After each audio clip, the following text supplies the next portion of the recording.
Hello friends, sunrise classes में आपका स्वागत है। आज पुनः एक नए वीडियो के साथ उपस्थित हूँ और इसमें मैट्रिक बोर्ड एग्ज़ाम 2023 में जो भी विद्यार्थी एग्ज़ाम के प्रिपरेशन कर रहे हैं यानी तैयारी कर रहे हैं उनके लिए बहुत अच्छा सा ऑब्जेक्टिव क्वेश्चन का एक संग्रह लेके आया हूँ। ठीक है, कृपया आप एक बार इस वीडियो को देखें। अगर लगता है कि ये क्वेश्चन एग्जाम में आने वाला है तो आप अपने कॉपी में नोट कर लें। नहीं आता है तो कोई बात नहीं, नहीं आने वाला है तो कोई बात नहीं, आप वीडियो का स्किप भी कर सकते हैं।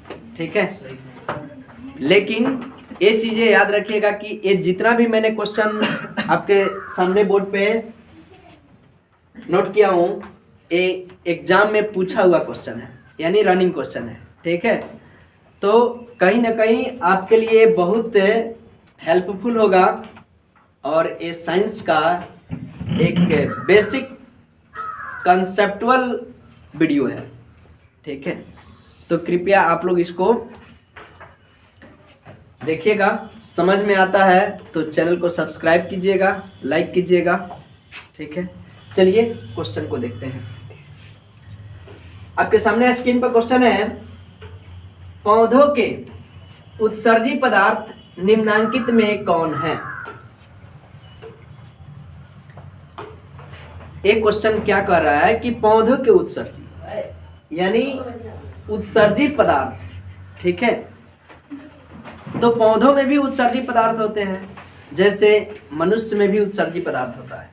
ठीक है, तो क्या पौधों में भी उत्सर्जी अंग होता है? तो पौधों के लिए उत्सर्जी अंग कोई नहीं होता है, लेकिन उत्सर्जी पदार्थ होते हैं। ठीक है, तो पौधे जो उत्सर्जी पदार्थ के रूप में रेजिन, गोंद, टैनिन, ठीक है, इस तरह के पदार्थ को उत्सर्जित करते हैं, जो कि रेजिन भी करते हैं, गोंद भी करते हैं और टैनिन भी करते हैं। और ऑप्शन डी है इनमें से सभी। तो आंसर इसका हो जाएगा इनमें से सभी। ठीक है, क्योंकि पौधे का उत्सर्जी जो पदार्थ है वो रेजिन है, गोंद है, टैनिन है। ठीक है, टैनिन का उपयोग कहाँ किया जाता है? तो टैनिन का उपयोग जो होता है ये चर्म शोधन यानी जो चमड़े की रोग होती है, चर्म शोधन में एवं औषधि निर्माण होता है तो उसमें टैनिन का प्रयोग किया जाता है। औषधि निर्माण, इसमें टैनिन का प्रयोग किया जाता है। गोंद वगैरह रबड़ इसी से बनता है। ठीक है, और रेजिन ये पौधों के क्या है? उत्सर्जी पदार्थ है। तो आप इसमें ऑप्शन टिक कीजिएगा, इनमें से सभी। याद रखिएगा, रेजिन, गोंद और टैनिन। ठीक है, नेक्स्ट क्वेश्चन आपके सामने है, वायुमंडल में CO2 कहें तो इसका मतलब है कार्बन डाइऑक्साइड गैस। क्या समझेंगे? Carbon dioxide gas. तो वायुमंडल में कार्बन डाइऑक्साइड यानी CO2 गैस कितना प्रतिशत है, इसका प्रतिशत मात्रा पूछा गया। आपसे अगर केमिकल फार्मूला पूछा जाता है कार्बन डाइऑक्साइड का सूत्र क्या होता है, तो आपको आंसर कर देना है CO2। ठीक है, CO2 को एक और नाम से जानते हैं। क्वेश्चन पूछा जाता है शुष्क बर्फ के नाम से किसे जानते हैं? यहां पे दिखाई दे रहा है शुष्क बर्फ। शुष्क बर्फ किसे कहते हैं? ठीक है, तो इसका आंसर होता है ठोस कार्बन डाइऑक्साइड। ठोस कार्बन डाइऑक्साइड।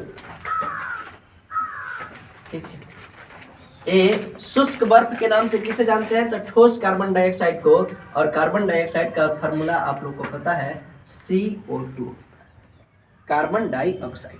लेकिन हमसे एक क्वेश्चन ना पूछा है, लेकिन ये भी क्वेश्चन इंपॉर्टेंट है। यहाँ पे पूछ रहा है कि प्रतिशत मात्रा वायुमंडल में कितना प्रतिशत कार्बन डाइऑक्साइड की है। ठीक है, तो क्वेश्चन 0.003%, 0.03%, 0.003% और 0.21%। तो आप याद रखिएगा 0.03%। ठीक है, यहीं पे आपके सामने यहाँ पे नोट कर देता हूं, कार्बन डाइऑक्साइड का प्रतिशत मात्रा कितना हो गया?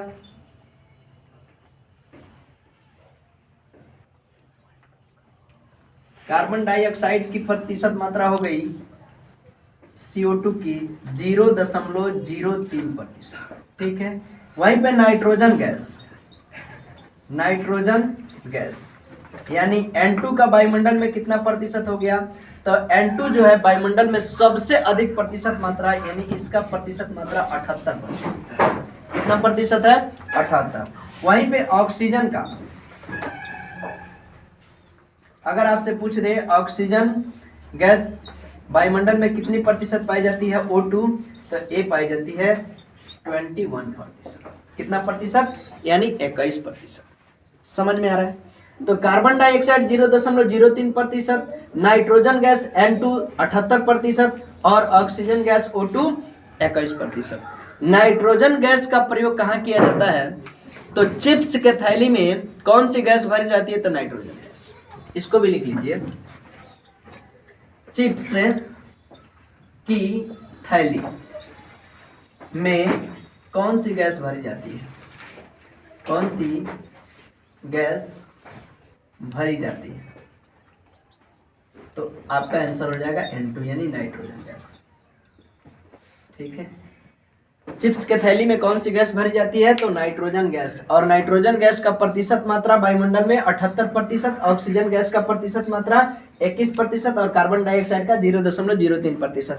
आपसे पूछा गया क्वेश्चन क्या है, वायुमंडल में CO2 का कितना प्रतिशत है, तो 0.03%। आप इसको करेक्ट आंसर लगा लीजिएगा। चलिए नेक्स्ट क्वेश्चन आपके स्क्रीन पे दिखाई दे रहा है। एक स्त्री में कौन सा लिंग गुणसूत्र मिलते हैं। यहाँ पे ध्यान देने वाली बात है, ठीक है। बहुत बच्चे तेजी से इसको पढ़ते भी नहीं है, मार देते हैं, ठीक है। तो यहाँ पे आपको देखना है कि पुरुष पूछा गया है कि स्त्री पूछा गया, ठीक है। तब जाके लिंग गुणसूत्रों का चयन करना है, ठीक है। तो यहाँ पे स्त्री में कौन सा लिंग गुणसूत्र मिलते हैं, तो स्त्री में जो लिंग गुणसूत्र मिलते हैं वो होते हैं X और क्या बताएंगे आप लोग, XX। स्त्री में कौन से गुणसूत्र होते हैं, XX। स्त्री में XX और पुरुष में होते हैं XY। क्या होते हैं, पुरुष में XY, ठीक है। एक और क्वेश्चन मैं आप लोगों से पूछता हूं कि एक बच्चों के जन्म हो रहा है, ठीक है, जिसमें हमेशा हर प्रजनन में बच्चे ही जन्म ले रही है, तो इसके लिए कौन जिम्मेवार होंगे, पिता या माता। आपको कमेंट बॉक्स में इसका आंसर बताना है। फिर से क्वेश्चन मैं बोल देता हूं कि अगर एक पुरुष को बार बार, यानी उस पुरुष से बार बार स्त्री ही जन्म ले रही है, ठीक है, यानी बार बार लड़की का जन्म हो रहा है, तो आप बताइए कि उसके लिए कौन जिम्मेवार है, उसकी माँ या उसके पिता, ठीक है। कमेंट बॉक्स में इसका आंसर बताइएगा, ठीक है। तो स्त्री में कौन सा लिंग गुणसूत्र होता है, तो XX होता है और पुरुष में होता है XY होता है। लिंग गुणसूत्रों की संख्या जो होती है वो होती है 23 जोड़ी, यानी संख्या पूछे तो स्त्री में दिखाई दे रहा है इधर 23 जोड़ी। कितनी होती है जी, 23 जोड़ी। संख्या का है तो 46, ठीक है। और पुरुष में भी कितने गुणसूत्र होते हैं, 23 जोड़ी, ठीक है। 23 जोड़ी यानी 46, 46 को संख्या में 46 और जोड़ी का है तो 23, हर हमेशा जोड़ी में होता है, ठीक है। आगे चलते हैं, तो इसमें इसका आंसर क्या हो जाएगा, स्त्री के लिए पूछा है तो XX और पुरुष के लिए पूछता तो XY। समझ में आएगा, ये कोई गुणसूत्र नहीं होता, ठीक है। चलिए, वृक्क की संरचनात्मक एवं क्रियात्मक इकाई क्या है। वृक्क की जो संरचनात्मक एवं क्रियात्मक इकाई है उसको क्या कहते हैं, तो उसको ऑलरेडी हम लोग नेफ्रॉन कहते हैं। वृक्क के संरचनात्मक एवं क्रियात्मक इकाई को क्या कहते हैं, नेफ्रॉन। और वृक्क का, प्रत्येक वृक्क का भार जो होता है 140 ग्राम होता है। मनुष्य में एक जोड़ी वृक्क होते हैं। वृक्क की संख्या कितनी होती है, एक जोड़ी। एक जोड़ी का है तो संख्या में 2 और जोड़ी में 1, ठीक है। वृक्क का आकार कैसा होता है, वृक्क का आकार जो होता है सेम के बीज के जैसा होता है, सेम की बीज, ठीक है। और प्रत्येक ब्रिक का भार कितना होता है, यानी वजन कहें तो 140 ग्राम। कितना होता है, 140 ग्राम। और एक मनुष्य में 2 ब्रिक होते हैं। और ब्रिक जब काम नहीं करता है तो उस प्रक्रिया को क्या कहते हैं, डायलिसिस। क्या कहते हैं, डायलिसिस। यानी जब ब्रिक को ब्लड पूर्ण रूप से नहीं छान पाता है तो उस समय क्या होता है, ब्रिक को किसी व्यक्ति से ट्रांसप्लांट भी कर सकते हैं, चेंज भी कर सकते हैं, या ब्रिक के एक मशीन होती है जिसको डायलिसिस बोलते हैं, ठीक है, जिसमें रक्त साफ किया जाता है, छान करके फिर शरीर में डाल दिया जाता है, तो वो कहलाता है डायलिसिस। ठीक है, चलिए। और यहाँ पे एक इसका आंसर क्या हो जाएगा, नेफ्रॉन। क्या हो जाएगा, नेफ्रॉन। ब्रिक की संरचनात्मक एवं क्रियात्मक इकाई क्या कहलाती है, नेफ्रॉन। और मानव न्यूरॉन भी दिया हुआ है। तो न्यूरॉन जो होता है मानव शरीर के सबसे लंबी जो होती है ना एक कोशिका, न्यूरॉन। सबसे लंबी कोशिका का क्या नाम है, न्यूरॉन। ठीक है। और मूत्र मार्ग जो होता है ये एक नली होती है जो ब्रिक से जुड़ी होती है। और ब्रिक में जब ब्लड आता है तो ब्लड में पानी भी होती है उस समय, तो ब्रिक जब उसको छानता है, ठीक है, तो छानता है तो जब ब्लड पूर्ण रूप से छाना जाता है तो उसमें से जो अपशिष्ट पानी निकलती है वही बन जाती है मूत्र। क्या बनती है, मूत्र। और वही मूत्र एक ब्रिक में नली से गुजर करके मूत्राशय तक जाती है। ठीक है। इसके पहले मैंने इसका वीडियो ब्रिक से संबंधित ब्रिक का संरचनात्मक कार्यात्मक इकाई सभी का वीडियो अपलोड कर दिया हूँ, आप लोग देख सकते हैं। ठीक है। तो जब वो नली से मूत्र आता है तो वो जमा कहाँ होता है, मूत्राशय में होता है। लेकिन वो जो नली होती है उसको क्या कहते हैं, मूत्र मार्ग कहते हैं, जो कि किडनी ब्रिक से कहाँ पहुंचाने का काम करती है, मूत्राशय तक। ठीक है। और मूत्राशय से मूत्र बाहर विसर्जित हो जाता है। अगला क्वेश्चन है, आनुवांशिकता का पिता किसे कहते हैं, आनुवांशिकता। ठीक है। यानी आनुवांशिकता का पिता किसे कहते हैं, तो जॉन ग्रेगर मेंडल। किसे कहते हैं जी, जॉन ग्रेगर मेंडल को आनुवांशिकता का पिता कहते हैं। ठीक है, ये याद रखिएगा, आनुवांशिकता का पिता जॉन ग्रेगर मेंडल। और जॉन ग्रेगर मेंडल ने सबसे पहले अपने प्रयोग के लिए किस पौधे को चुना था। ठीक है, तो इसका आंसर होगा उद्यान मटर। क्या होगा, उद्यान मटर।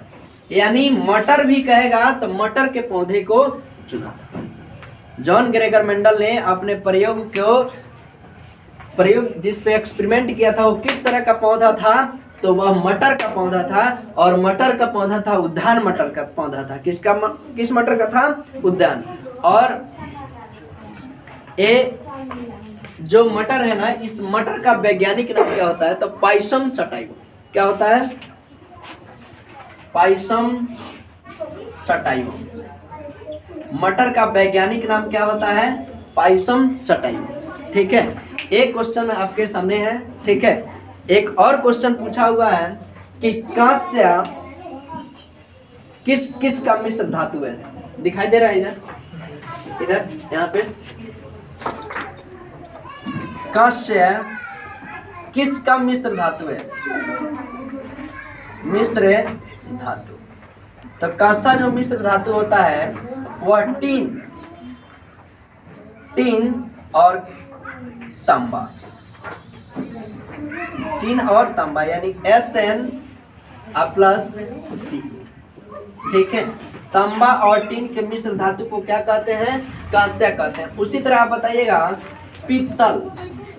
पीतल के मिश्र धातु को क्या कहते हैं, तब पीतल यानी तांबा प्लस जस्ता। तांबा और जस्ता, तांबा का संकेत होता है Cu और जस्ता का Zn, यानी Cu प्लस Zn मिलकर के क्या बनाता है, तांबा बनाता है। ठीक है। और एक और क्वेश्चन आप बताइए कि टाका जो होता है ना, शोल्डर किसका मिश्र धातु है, सोल्डर किसका मिश्र धातु है? तो सोल्डर है SN प्लस Pb, यानी टीन और सीसा के मिश्र धातु को क्या कहते हैं? टीन और सीसा के मिश्र धातु को कहते हैं सोल्डर। ठीक है, एक क्वेश्चन आपके सामने रहा, फिर नेक्स्ट क्वेश्चन। और नेक्स्ट क्वेश्चन आपके स्क्रीन पर दिखाई दे रहा है, इमली में कौन सा अम्ल होता है? अम्ल। एक क्वेश्चन तो आप समझिए कि 1 नंबर 10th क्लास में बेसिक रूप से आना ही आना है। ठीक है, क्योंकि एसिड बेस्ड एवं साल्ट चैप्टर का एक क्वेश्चन आपके एग्जाम में हर हमेशा देखने को मिला है और आगे भी मिलेगा। ठीक है, तो आप इसमें कुछ जो नाम लिखा गया है इमली, सेव, इस तरह का कुछ जिसमें जो एसिड पाया जाता है उसको जरूर देख लीजिएगा। ठीक है, तो आइए देखते हैं इमली में कौन सा अम्ल होता है। तो इमली में याद रखिएगा, इमली खट्टे पदार्थ में टार्ट्रिक अम्ल होता है। कौन सा अम्ल होता है? टार्ट्रिक अम्ल इमली में पाया जाता है। ठीक है, सिट्रिक अम्ल किस में पाया जाता है? तो सिट्रिक अम्ल जो होता है नींबू में या खट्टे फलों में पाया जाता है। खट्टे फलों में कौन सा अम्ल पाया जाता है? तो सिट्रिक अम्ल पाया जाता है। दिखाई दे रहा है? इमली में हो गया टार्ट्रिक अम्ल। एसिटिक अम्ल किस में पाया जाता है? तो एसिटिक अम्ल जो होता है सिरका में पाया जाता है। किस में पाया जाता है? सिरका में एसिटिक अम्ल पाया जाता है। सिरका में कौन सा अम्ल होता है? तो एसिटिक अम्ल होता है। और ऑक्जेलिक अम्ल किस में पाया जाता है? तो ऑक्जेलिक अम्ल का मुख्य स्रोत टमाटर एवं पालक। ठीक है, टमाटर एवं पालक में कौन सा अम्ल पाया जाता है? ऑक्जेलिक अम्ल पाया जाता है। और ऑक्जेलिक अम्ल का प्रयोग किया जाता है कपड़ों से दाग धब्बे हटाने में। कपड़ों से दाग धब्बे हटाने में किसका प्रयोग किया जाता है? तो ऑक्जेलिक अम्ल का प्रयोग किया जाता है। ठीक है, तो इसका आंसर हो गया टार्ट्रिक अम्ल। ठीक है, नेक्स्ट क्वेश्चन स्क्रीन पे है, निम्नलिखित में से कौन अम्लीय ऑक्साइड है? कौन अम्लीय ऑक्साइड? ठीक है, तो ये चीज याद रखिएगा, सुपर VVI ये क्वेश्चन है, आप याद रख लीजिएगा। ठीक है, आपसे पूछा जाएगा धातु के ऑक्साइड, धातु के ऑक्साइड। ठीक है, और दूसरा क्वेश्चन पूछा जाएगा अधातु के ऑक्साइड, अधातु के ऑक्साइड। ठीक है, तो यहाँ पे क्वेश्चन पूछा गया निम्न में से कौन अम्लीय ऑक्साइड है, यानी अम्लीय ऑक्साइड किसका होता है। ठीक है, तो अम्लीय ऑक्साइड जो होता है, ये देखिए ऑप्शन दिया है SO2, MgO, CEO और CaO। ठीक है, तो सबसे पहले यहाँ पे मैग्नीशियम ऑक्साइड, मैग्नीशियम क्या है? तो धातु है। क्या है जी? धातु में क्या आ जाएगा? मैग्नीशियम आएगा कि नहीं? तो धातु के ऑक्साइड जो होते हैं ना, वो होते हैं क्षारीय। क्या होते हैं? क्षारीय। और अधातु के ऑक्साइड होते हैं अम्लीय। अधातु के ऑक्साइड कैसे होते हैं? अम्लीय, अम्लीय होते हैं। अधातु के ऑक्साइड अम्लीय, अधातु के ऑक्साइड कैसे होते हैं? क्षारीय। इस चीज को याद रखिएगा। ठीक है, अब देखिए निम्नलिखित में से कौन अम्लीय ऑक्साइड है? तो मैग्नीशियम, ये क्षारीय। धातु के ऑक्साइड कैसे होंगे? तो क्षारीय। मैग्नीशियम ऑक्साइड, ये भी कॉपर ऑक्साइड, ये है कैल्शियम ऑक्साइड। तो ये सब क्या है? ये सब क्षारीय है। और अम्लीय ऑक्साइड जो है SO2, SO2 sulphur die oxide, ये अम्लीय होता है। कैसा होता है? अम्लीय होता है। ठीक है, तो अधातु के ऑक्साइड कैसे हो जाएंगे? अम्लीय। तो यहाँ पे देख लीजिए आपको। ठीक है, नेक्स्ट क्वेश्चन स्क्रीन पे है, दही में कौन सा अम्ल पाया जाता है? मैंने अभी आप लोग के सामने कुछ ऐसा इमली में बताया। इमली में कौन सा अम्ल? टार्ट्रिक अम्ल। नींबू में या खट्टे फलों में कौन सा अम्ल? सिट्रिक अम्ल। सिरका में कौन सा अम्ल? तो एसिटिक अम्ल। टमाटर एवं पालक में कौन सा अम्ल? तो ऑक्जेलिक अम्ल। और ऑक्जेलिक अम्ल का प्रयोग किया जाता है कपड़ों से दाग धब्बे हटाने में। ठीक है, नेक्स्ट क्वेश्चन पूछ दिया, दही में कौन सा अम्ल पाया जाता है? तो दही में खट्टा होने का कारण भी अम्ल होता है। ठीक है, और वो कौन सा अम्ल होता है आपको बताना है। तो दही में कौन सा अम्ल होता है? तो दही में होता है लैक्टिक अम्ल। इसका आंसर नंबर हो जाएगा सी। दही में कौन सा अम्ल पाया जाता है? लैक्टिक अम्ल, दही। ठीक है। फॉर्मिक अम्ल जो होता है चिट्टी के डंक में होता है, चिट्टी के डंक। चिट्टी के डंक में कौन सा अम्ल होता है? तो फॉर्मिक अम्ल होता है। टार्ट्रिक अम्ल के लिए मैंने बताया कि इमली में कौन सा अम्ल होता है? इमली में टार्ट्रिक अम्ल होता है। और एसिटिक अम्ल सिरका में पाया जाता है, सिरका में एसिटिक अम्ल पाया जाता है। ठीक है, चलिए अगला क्वेश्चन, नेक्स्ट 9 नंबर क्वेश्चन है, सामान्य दृष्टि के वयस्क के लिए सुस्पष्ट दर्शन। सुस्पष्ट दर्शन का मतलब होता है साफ दिखाई देने वाला। ठीक है। न्यूनतम दूरी मतलब सबसे कम दूरी कौन सी होगी कि जहां पे वस्तु हम रखेंगे तो स्पष्ट दिखाई दे देगा। ठीक है, तो 25 मीटर नहीं, ये आंसर गलत है। 2.5 सेंटीमीटर, ये भी गलत है। ये 25 सेंटीमीटर, आप याद रखिएगा कितना, सुस्पष्ट के लिए न्यूनतम दूरी कितनी होती है? 25 सेंटीमीटर होती है। ठीक है, 25 सेंटीमीटर पे कोई वस्तु रखी है तो उसको हम आसानी से पढ़ सकते हैं। एक और क्वेश्चन आप लोग बताइएगा कि किस लेंस को रीडिंग लेंस के नाम से जाना जाता है? ऑप्शन ए उत्तल लेंस, ऑप्शन बी अवतल लेंस। ठीक है, कमेंट बॉक्स में इसका आंसर बताइए। अगला क्वेश्चन है 10 नंबर क्वेश्चन है, मानव हृदय में कितने कोष्ठक होते हैं? एक क्वेश्चन जो मैंने पहले भी वीडियो बनाया था उसमें इसका टोटल चीजें बता दिया हूँ, आप पीछे देख सकते हैं, वीडियो अपलोड है उसमें देख सकते हैं। तो मानव हृदय में कितने कोष्ठक होते हैं? 4 चैम्बर होते हैं। कितने होते हैं? 4। एक दायां अलिंद, एक दायां निलय, एक बायां निलय, एक दायां निलय। ठीक है, तो ये 4 चैम्बर होते हैं मनुष्य में। मछली में 2 हृदय होते हैं। मछली में कोष्ठक की संख्या कितनी होती है? 2 होती है। केंचुआ में कितने होते हैं? केंचुआ जो होते हैं द्विलिंगी होते हैं, द्विलिंगी। और किसानों का मित्र किसे कहते हैं? तो केंचुआ को कहते हैं। किसको कहते हैं?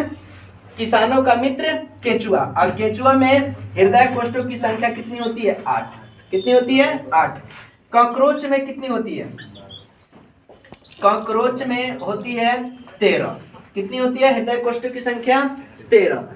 सांप, मेढक, छिपकली। सांप, मेढक, छिपकली में 3 गो। सांप, मेढक और छिपकली। छिपकली में हृदय कोष्ठकों की संख्या कितनी होती है? तो याद रखिएगा 3। कितनी होती है जी? 3। ये रहा 10 क्वेश्चन का एक छोटा सा वीडियो, जिसको आप लोग देखिए। अगर वीडियो समझ में आता है तो चैनल को सब्सक्राइब करें, लाइक करें और शेयर एंड कमेंट जरूर।